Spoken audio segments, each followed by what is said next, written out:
No spend January. What is it? Where are we? What's going on? Let me share.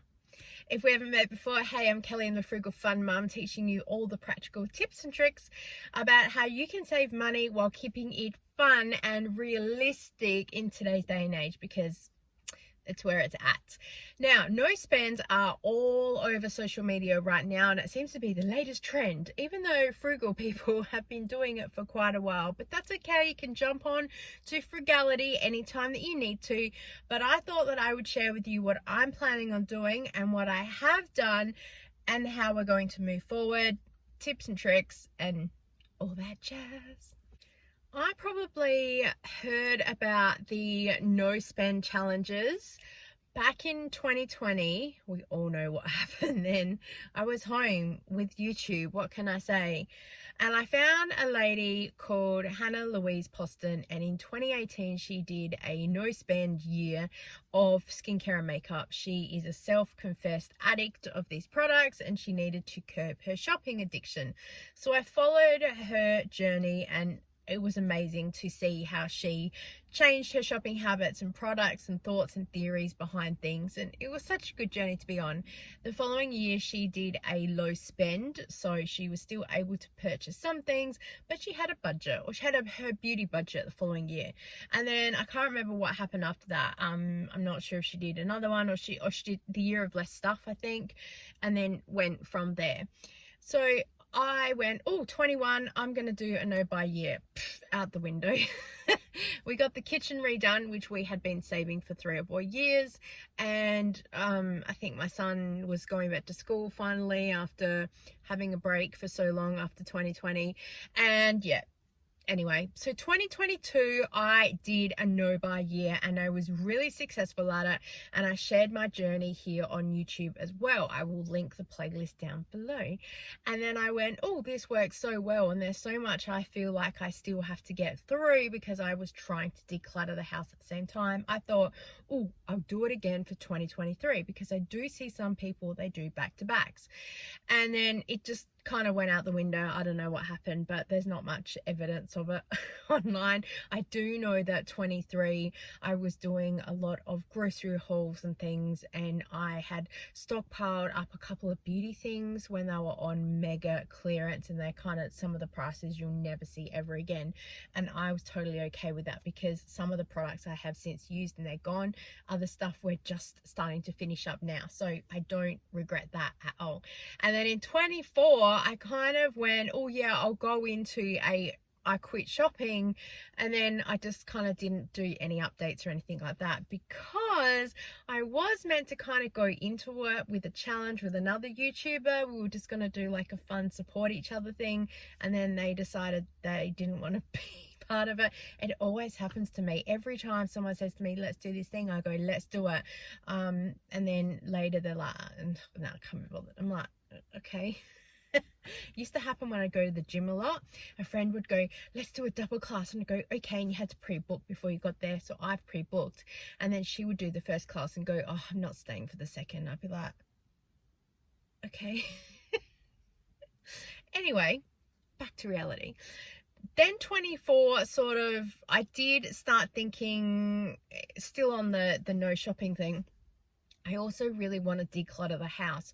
So I kind of did a no spend theory, because I was focusing on the use it up, because I knew I had a lot of skincare and a lot of bathroom stuff, and I really wanted to get through it. So it wasn't so much a mindset of not shopping, it was just using what we have and being more mindful and considerate about that. And then that's where the 1,000 item declutter challenge was born, and I really got focused on that, and I loved it actually. It really gave me a really good sense of purpose. And it was really interesting too, because I just threw all the traditional decluttering tips and tricks out the window. I found a video, are they called the Space Makers, I think? And she just would film as she's talking, helping this lady cleaning through her kitchen. And it was just like real life and real time. And I was like, that is exactly how I declutter. It's just sit there and do this thing. It's not all the fancy edits and like having brilliant before and after pictures. It's just real life and going through things. And even when I watched the videos, a lot of stuff she was like, I'm just not sure about that. I don't want to get rid of it because I will have regrets. The mom was like, okay, that's okay. We'll make a pile here then. And she said in 12 months time, you can go back through it and revisit it. And I was like, that's exactly what I need to do. And it has worked really well for me. I've gone through the house and now I'm doing the second pass through and I'm seeing those things that I thought maybe not. And yeah, I haven't actually used it in 6 months, and we have had the Christmas period now. So it gives me the opportunity to have had a rethink. Now that I have less stuff, I can see what I have, and it's becoming a lot more practical and mindful for me. So coming into this year, I didn't really have much of a plan with what to do because I love the theory of a no buy, but when you sit there and go, it's a whole year. It's really draining. And I started seeing on other social media platforms, people are doing no spend January. And I had heard about this with doing the no buy, because they do talk about you can break it down to a no spend week or a no spend month. And it was just trending at the time, no buy year. So I was like, cool, that's what I'd done. And this time I'm like, yeah, I think actually it's time just to do a no spend January, because I'm going to be pairing it up with the use it up. As you would have seen on this channel, I'm currently going through resetting the whole house, the pantry, the fridge, the freezer, etc., getting a good base level of where we're at, because this year I want to be more mindful about what we do purchase and how we use it. I'm a massive markdown shopper, I don't deny it, and pretty much everything that I buy gets used eventually, but it's the issue of having to deal with a lot of stock in the meantime, which I have found a big issue with all of the beauty stuff. It's kind of like there's so much overwhelm. Decision fatigue is a real thing. So I looked at doing mini challenges that, and I did the 30-day use it up. And the thing that surprised me the most is how long it takes to get through some things. And then I realized the same is true with some food. And I know that people have massive stockpiles and things like that, but they're the kind of people, they're on it with their food and they're constantly turning things over, and they have meal plans and they have all these things in place where they're on top of it. I am not an on top of it person. I am a fly by the seat of my pants and then wonder how I get here. So this year was just a little bit of a challenge to myself as well, just to calm down and be more mindful of where we're at and do some more practical frugality things, and also hopefully bring you guys along the journey with me as well. So I thought that doing no spend January being just 1 month, you guys can come along on the journey with me. People can focus a little bit better and it just doesn't feel as daunting. The only thing is I'm using no spend because it's the language that everyone uses. But the thing that I find psychologically is that people panic. Oh, but the electricity is due. Yep, you can pay the bills, you can buy the food, you can do the things you need to do to survive. What you're not going to be doing is buying things that you want.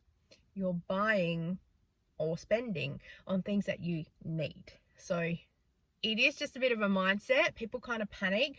They go, oh, I had no spend day today because no bills were due, etc., etc. Then the next day, like the electricity or the water or the gas has come in and they're like, oh, I failed. I'm like, you haven't failed. You have just paid because you need to.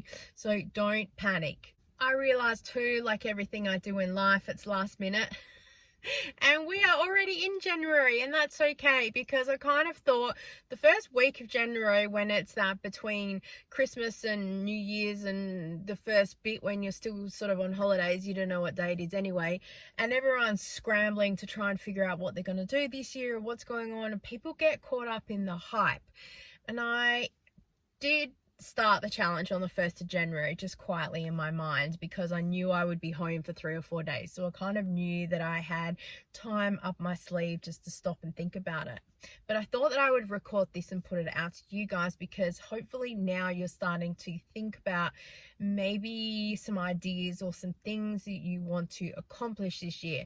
So not so much New Year's resolutions, but just some ideas, paths, goals, whatever you want to call it, on ways and things that you want to accomplish for this year. With every challenge, of course, you have some guidelines and some rules. So my rules for the nose band January are basically just going to be immediate needs. I am focusing mostly on groceries and household stuff, and only focusing on the things that I physically need.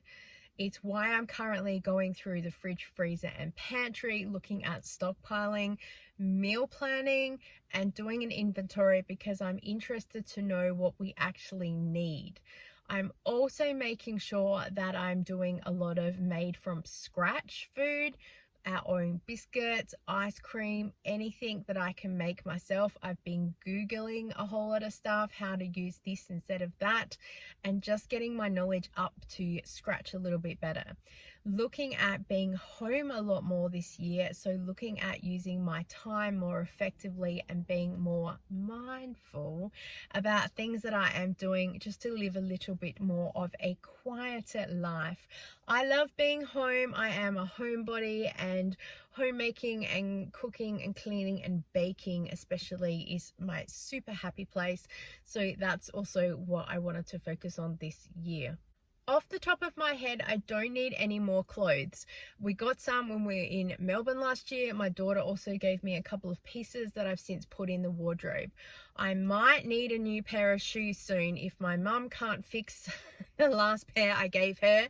And I have another pair that's on the way out. I'm going to see if I can super glue them. If not, I might need a new pair, because I actually don't have any summer shoes. All I have is sand shoes, but I have lived in sand shoes ever since I was about 12. So yes, and if I want to dress in a dress, I don't think sand shoes are probably very looking. Yeah, anyway, who said she was happy to wear white sand shoes when she got married, but my mother was like, nope. They would have been clean though. Anyway, that's on the sort of want/needs list, which I'm sort of like, if I can find it at a mega clearance, then I might pick them up. But I also haven't quite actually narrowed down what I want. And I haven't gone out of my way to go and look for it either. So again, it's obviously not a major need for right now. Food, I'm only focusing on the things that we really need to get us through the next week or to finish off a meal, keeping it very basic. When it comes to food shopping, I'm only going to be focusing on the offers from both Coles and Woolworths, and doing the minimum spends that are there to stockpile, like the apple juice and the crackers and the things that we need every single week. And anything else I'm going to hopefully be able to get at Aldi, because I still have some of the vouchers left from last year's promo work. So just really being mindful about what I'm spending and not just buying things because they're on a markdown. I normally will have a look at the bakery section sometimes and see if anything is marked down. And if it's cheap enough, I'll probably pick it up, but also we probably don't need the calories. And I can make a lot of cookies and things myself. There are also a whole lot of things that I would love to make that I have been seeing on the TT social media, and so I've been saving the videos like crazy. So this gives me the opportunity to actually try some of those things and make it myself. And yeah, making lots of things from scratch where I can, because I really want to spend the time and learn some new skills as well. I have enough books to last me a lifetime. I also listen to free audiobooks from BorrowBox, so I won't be buying any books. I also won't be purchasing any new skincare in the month of January, because I have enough. And then we'll see how the rest of the months go. I will be, however, purchasing one book, if I find it, from Savers or another op shop, which is the Mrs. Beaton's home management book if I find that, because that's one of those books that when you see it, you need to pick it up. And it has been on my wish list for like 2 years now. So that is one exception to the rule. I think that's it for now with No Spend January. It's not a very big list, but it's just focusing on sort of what we have and the use it up, and just focusing on getting back to basics as well. So let me know if you have any plans for January and what you're planning on doing. Yeah, it could be interesting. I've already had to go to Aldi to pick up a couple of things, and of course I needed iced coffee because my homemade just didn't cut it, and that's fine. It was fine for me, but everyone else was just looking at me like I was like insane. And my daughter's a little bit worried because when you have people in the house with sensory and texture needs, when you try and replace something, it's not very good. So I need to be very mindful and careful about what I replace and where and how it goes. It could be an interesting journey. And I hate wasting food. I hate making things and everyone just goes, nah. So that's also one of my biggest worries and panics when I do like a made from scratch thing, because I think, what if it doesn't turn out? Oh my gosh, the amount of times I have tried to do one of those baked rice dishes with chicken and stock in the oven and it's come out like clay glue. Like, no. So subscribe because you want to follow along the journey with us. We will be doing updates as well through the year with Use It Up, and we'll be doing some other food challenges and things as well. So I won't be focusing this year so much about the monthly meals because I have to save so much footage. So it will be like a update as we go type thing, and then that way also we can join the journey as well. Don't forget, I am on Instagram where it's a little bit easier to share sort of daily updates with things. We have our Facebook group. I also am on the TikTok, so you can follow over there, and sometimes you'll get part of a view video that's there before the long form content is here, because I use it as a leapfrog to, if they like quick content, sometimes people want the whole story with longer format, so they come to YouTube. Either way, you'll get the information. Yes, we just have a Discord channel as well. There's no one in there, but it's there for the next generation. So if you are interested in that, all the links are in my link tree to direct you with where you need to be. So let's not overspend any money where we don't need it. And yeah, give this video a thumbs up to send me some power of positive thinking, motivation, and let's do this. Bye guys, I appreciate you. See you next time. I'm jumping on the bandwagon. Oh my gosh. No spend. But I think that meant, why are people just running around the block? This is really weird. And I'm going to teach you some tips and tricks to go along in today's day and spend. Age. English. Get it together. I think I've got Rihanna's problem. Rihanna, look what you started.